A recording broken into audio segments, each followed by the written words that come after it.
Hello everyone and welcome to a new video. So today is Runefest, and unfortunately I was not able to make it to Runefest. I live in the US and it just wasn't really a possibility for me at my current state in life because I'm not even an adult, so I'd have to travel with somebody else and I would have to pay for it and all sorts of stuff like that.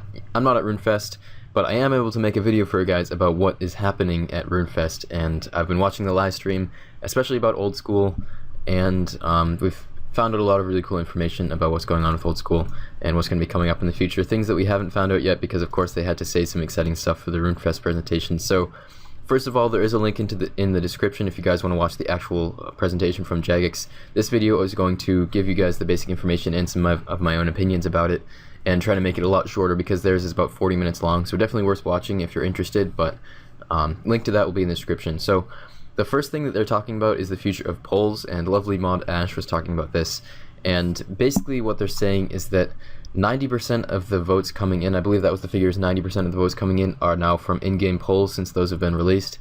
So pretty much everybody is voting in-game, and not that many people are making use of the website feature, and the website feature is actually holding back the Oldschool team from being able to do a lot of changes to voting that a lot of people have been requesting. So first of all, they're asking whether 75% is still a good option for having things past the polls. So a lot of players want it to be changed to something like 70%, 66%, so it'd be like 2/3 majority, stuff like that. So that's something they could pretty easily do if players really want that. And I mean, you guys know how much more content we would have in the game if the voting threshold is different, because so many things come very close, and there's a big question whether that would be a good thing or not, and I'm not really sure, to be honest.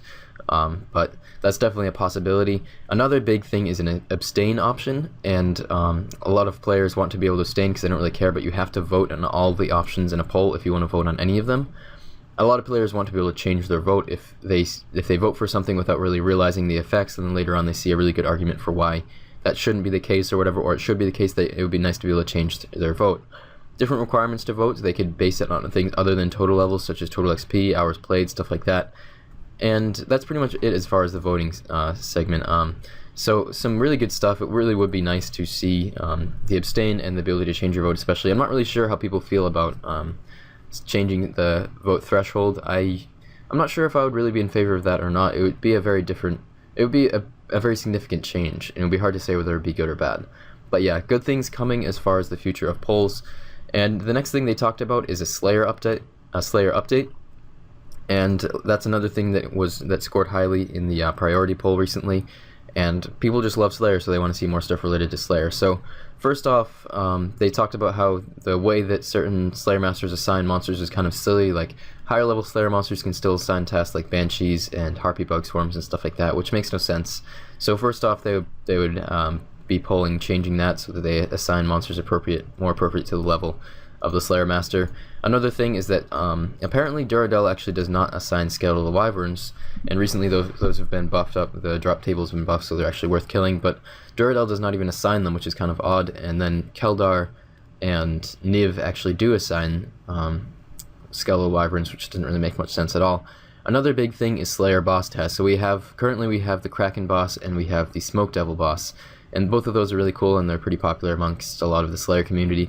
So they're going to be talking about adding other Slayer bosses related to Slayer creatures, such as an Abyssal Demon boss and a Hellhound boss. Those are the two that they mentioned on stream. The Abyssal Demon boss would drop an Abyssal Dagger if that passed the poll, and a lot of you guys have probably seen the model of that mod Alfred made, and it looks really, really cool, and presumably it would have a very good spec because generally daggers themselves aren't very powerful, but the Dragon Dagger is a very useful weapon because of its special attack. So presumably the Abyssal Dagger would have a very good special attack. So that would be really cool to see. Other things that are coming in are they're going to be talking about more higher level Slayer monsters in general, which relates to the new continent also, which I'll talk about soon. But also possibly adding co-op Slayer. A lot of people have been asking for co-op Slayer, and I would hope that if they did add co-op Slayer, they would make it somewhat worth doing, because in RS3 there is co-op Slayer, but it's kind of pointless, and maybe it's fun if you want to go do Slayer with your friends, but other than that, it's not really that useful, so it doesn't get a lot of playtime, really, I don't think. But another thing is expanding the Slayer shop, adding more rewards. They mentioned possibly runes. I kind of hope they don't do that, because that would change the prices of runes a lot. And a general rework to Hellhounds to maybe make them actually have drops, which would always be a good thing. and just making them more worth killing, because it is kind of stupid that they're a level 122 monster and they don't drop anything besides bones and crucibles. Kind of an odd one there. I never really understood why they made it the way that they are. Pretty strange. And there is actually going to be more stuff coming up related to Slayer in the new continent. But the next thing that they talked about is achievement diaries, and this right here is a map of the different areas that the different achievement diaries would affect. So first off, you'll notice that there is one for the wilderness, which is pretty cool. They actually don't have a wilderness achievement set in RS3 yet, and these are basically going to be the same style as the Karamja achievement diary, and also the way that the task system works on RS3, but it's going to be different tasks. It's not going to be exactly the same. So apparently John C. does actually have a thread on the forums where he requests that people give different ideas for tasks, and they've been collecting that for a while. So they do have this in the planning process, but there's going to be a full outfit related to the task set, and it's going to have 11 different items, they said, which is kind of odd because there are 11 slots and one of them is the ammo slot, and I don't really know how you could have a task related ammo. But the task outfit is actually going to match, unlike it does in RS3, it's just random items, but it's actually going to match, and each one is going to have a different effect. They haven't gone into what the effects will be. They could be the same as they are in RS3 if people want them, or they could be different. I imagine it'll be a sort of a combination of pre-existing ones and new ones based on what people want. But they were very useful, very powerful, and it is a really cool set of content, and I'm really looking forward to the achievement diary set, because they're really fun to do, and the rewards are nice to have, and they're items that you can wear to show off that you have a whole set of certain skills based on whether you have the level 2, 3, 4, 1, 2, 3, or 4. Another question that I don't think they actually answered is whether they're going to be elite task sets, so we may or may not see that, but I'm sure that they will mention that in the future. All of this is far in the future, so most of this isn't going to be coming until 2015. I think pretty much all of this actually isn't, besides the last thing to talk about, which is Corp, but Corp is coming next week, so they just wanted to give us a little bit more info about just hyping up Corp in general, because we pretty much already know exactly how Corp is going to work. And the big thing everyone has been looking forward to is the new continent, and first of all, we have a name for it. It's called Zeah, Z-E-A-H. And I personally think it's kind of a weird name. It doesn't really fit in with the other names of the RuneScape areas. I mean, there's Misthalin, there's Kandarin, there's Asgarnia, there's the Caridian Desert, there's Mortania and stuff like that. But Zeah, just I don't know. It doesn't really fit in my opinion. But I mean, the name isn't really that important. Maybe if people really don't like it, then they will change it. But I mean, that's not really the most important part of the piece of content. So they show off a few different ideas that they have. But first of all, just the idea of a new continent is going to be 50% the size of the entire RuneScape map. So it's going to be a massive increase to RuneScape, and it's nothing like we've ever seen ever in RuneScape before. We've never seen this big of an expansion to the world map. So it's just going to be massive, and it's going to open up a whole new world of possibilities for all sorts of things that lots of players have wanted to see in RuneScape that just haven't been a possibility before. So the first thing that we see from the live stream is a city called Great Current. And Great Current is, the backstory is that it used to have a single king, and then once the king died, 5 rich families all sort of tried to gain control, so it's sort of just in a state of anarchy, and these 5 different families are all at odds with each other. You will only be able to side with one of the families, and you'll be able to get a special set of effects or boost to your game experience based on which family you choose. So you can't have all of them, you have to choose one, which makes it sort of like choosing your preferences in the game, which part of the game do you spend the most time in or whatever. So each one is focused on a different set of skills or a different skill, and you'll get extra benefits in that area. So the first one, they're called the Shazian, and they're very combat related. So you're going to have access to new weapon stores, new training areas, and another thing, a very, very big thing they mentioned is access to mounts. And presumably these would have some relation to combat, but they would be area specific. You wouldn't be able to take your mount anywhere because a lot of areas in RuneScape just don't have the space to allow a mount. It just doesn't work. But in the new continent, it's going to be huge, and it's going to have a lot of open space, so I imagine that mounts will actually be feasible in that area. So that will be really, really cool, and those will be related to the Shazian family. The next is Piscarilius, and they're fishing. The Pisc is from Latin for fish. And you're going to have access to what they said, sea fishing and new transport routes and stuff like that. So it's going to have a lot of cool effects related to fishing, so if you're into fishing, those will be really cool. The next one is the Lava King, and they're smithing and mining type people, I think mainly smithing. So you're going to have access to new ores, new gem resources, and being able to craft some new weapons also. So we're going to be seeing new weapons. It's going to be interesting whether they're going to be high DPS or whether they're going to have just totally different effects and make it so there's some more variation in what weapons people use rather than just a whip and an SGS basically, and maybe some different weapons for specs. Next one is the Arceus or Arceus, and they're wizards, so you're going to have access to all sorts of different stuff related to magic. You're going to have new rune essence mining, a new spell book, a new rune crafting altar that will probably be soul runes. So that's a huge deal for me because obviously I am into rune crafting. I like rune crafting a lot. So being able to craft soul runes will be a very significant change, and my only concern is that it would make rune crafting a lot faster experience, which I wouldn't really be a fan of, but we'll see how it is. I mean, RuneScape has been lacking a soul altar for ever since runecrafting was released, and there still hasn't been a soul altar released ever in any version of RuneScape. So it'd be very, very cool to see a soul altar finally, and presumably you'd be able to access it through the Abyss since there's a rift in the Abyss for soul altar. But it would be kind of odd to skip straight from the death altar to the soul altar without making a blood altar, because blood is the next level in the progression. So we'll see how that ends up working out. But another big thing with the Arceus is the new spell book. So they are going to be adding a new spell book. I mean, all of this, when I say they are going to be adding, all of this is going to be pulled, I'm sure. But if this passes anyways, they will be adding a new spell book. So we'll have the regular spell book, the ancient spell book, the lunar spell book, and another spell book, which will have all sorts of new types of spells. And they've been gathering all different ideas on that, but they haven't released any specifics. One thing that I would like to see is a Tanhide spell that uses 2 nature runes, so that would keep the price of Nats up, and it would also make it so you could tan hides, which would mean that it would make it a bit more efficient for using them for crafting, and it wouldn't be quite as expensive, I would imagine. That's something that a lot of people in Hexes have been talking about. I would love to see that. And the last family is called Hesidius, and they are related to farming. So they say that you'll be able to get extra farming plots with faster growth times and more yield, which would be a very significant change to farming, which would be pretty cool.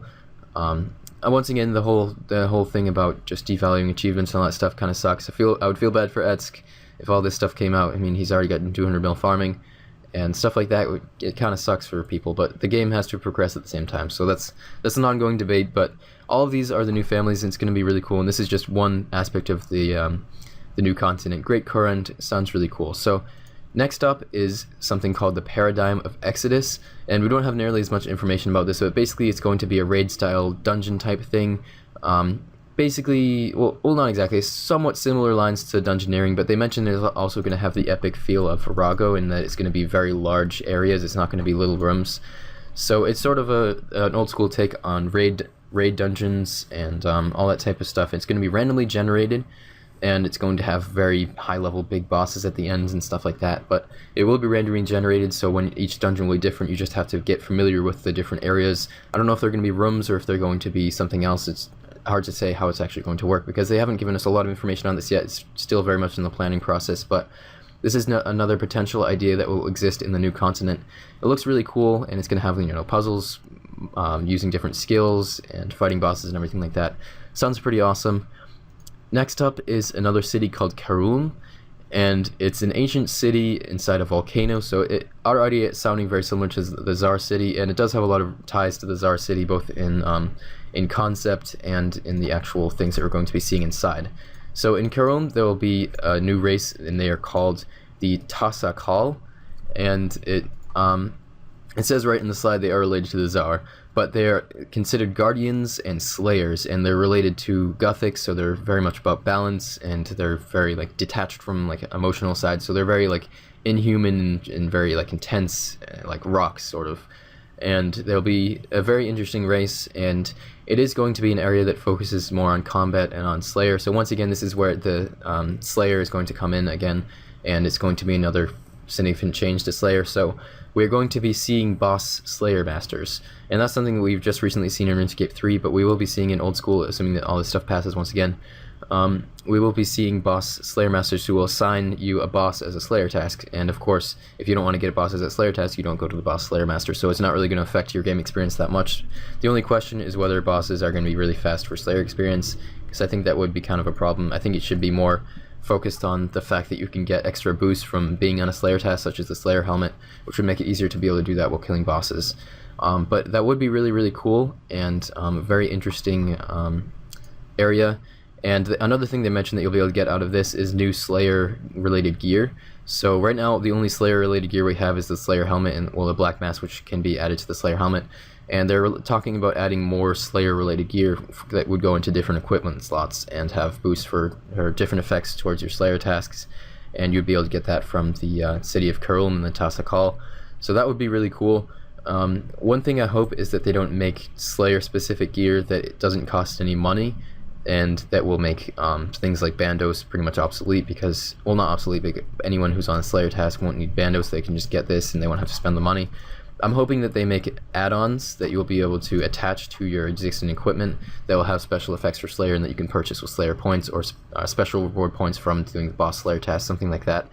So that way you could attach your, say you get like a Slayer top piece add-on, then you can attach it to any top, what am I trying to say, like the body slot right here. You could attach it to any item that goes into this related to combat, and it would have the same effect. So and without that, you wouldn't actually be able to equip it on its own. You'd have to attach it. That's what I hope to see, but they haven't said anything about that. They just said that they want to have new gear that's related to Slayer. So that would be really, really cool. And the last thing to talk about is just giving us some more information on Corp. And that Corp is coming out this Thursday, so it's going to be really cool to see that coming out.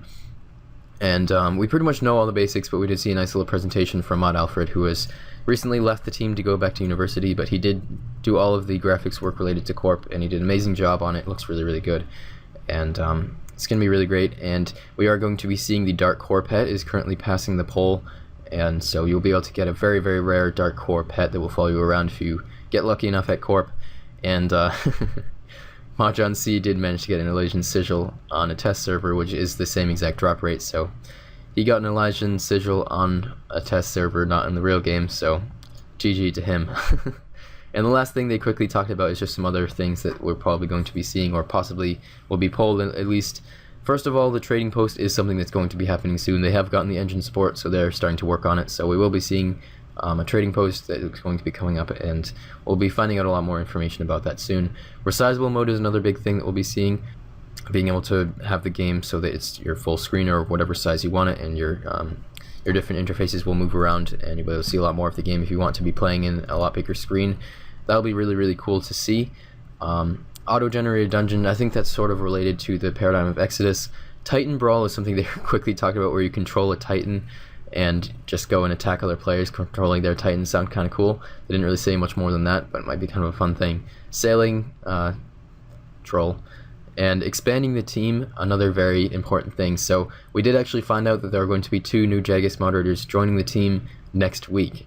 The first one is Mod Archie, who is Chris Archie, and he's going to be a video journalist. I don't exactly know what that means, but that's what they said he's going to be.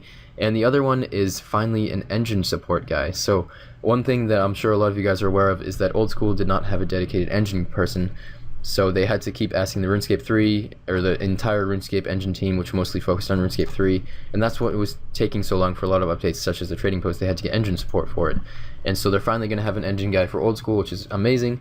So they'll be able to get a lot of updates out a lot sooner, which is going to be really great. So that's all the stuff we're going to be seeing. Hopefully you guys have enjoyed this video, and once again, the link below will be in the description to going to the actual stream, which is about 40 minutes long, and I'll have the times right there so you guys can skip to the right time for the old school section, because it is all of it just in one stream. So that's about it. Hopefully you guys have enjoyed this video. I'm really, really excited about all this stuff. It's going to be so cool. Definitely the new content is the most exciting thing, and it's going to take them a while to develop it, but it's going to be coming. It's going to be coming in 2015. Don't exactly know when, but all this stuff is going to be coming. Achievement diaries are going to be coming early 2015, so we'll be seeing that in a few months. It's going to be really cool. I'm really looking forward to it. So that's it for this video, guys. Thanks a lot for watching. I really appreciate the viewership. If you would please leave a like, that would help me out a lot. If this video helped you out or found it interesting in any way, then feel free to leave that like, and if not, then feel free to leave a dislike and a comment telling me why you didn't like the video, because that means I can change whatever you didn't like if I actually agree that it's something worth changing. If you would like to subscribe, that would be amazing also. I really appreciate that. Thank you so much for watching, guys, and I'll see you guys soon with a new video. Later, guys.